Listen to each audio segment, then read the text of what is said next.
Hey everyone, Joy K. Norwex Independent Consultant. We're going to take a look at how you can quickly and easily dust your walls and baseboards. So I just had my floors refinished in my bedroom, and so my big furniture is out of the way, and this is the perfect time for me to do some of this heavy duty cleaning.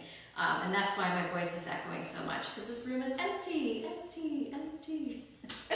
So first we're going to start up high and work our way down low. We want our mop system with the dry mop pad.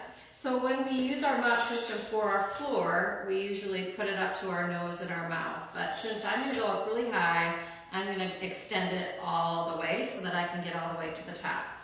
Then I'm going to lock the base. So when you're mopping your floors, you want it to swivel back and forth. But when you're doing your walls, you want to lock this in place so that you have more control.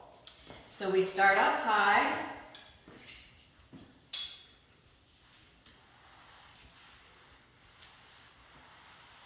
And I'll just kind of work my way down.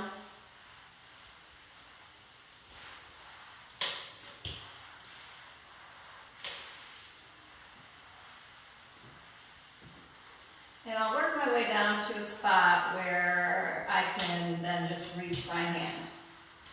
So I'll finish that spot up there. And then I will grab my dusting mitt. The dusting mitt has that same high pile as the mop pad.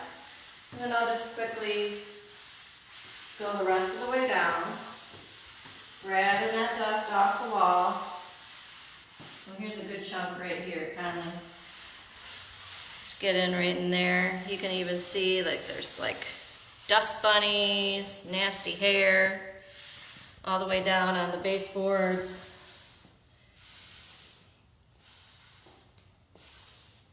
Get that stuff right in there. Look at that.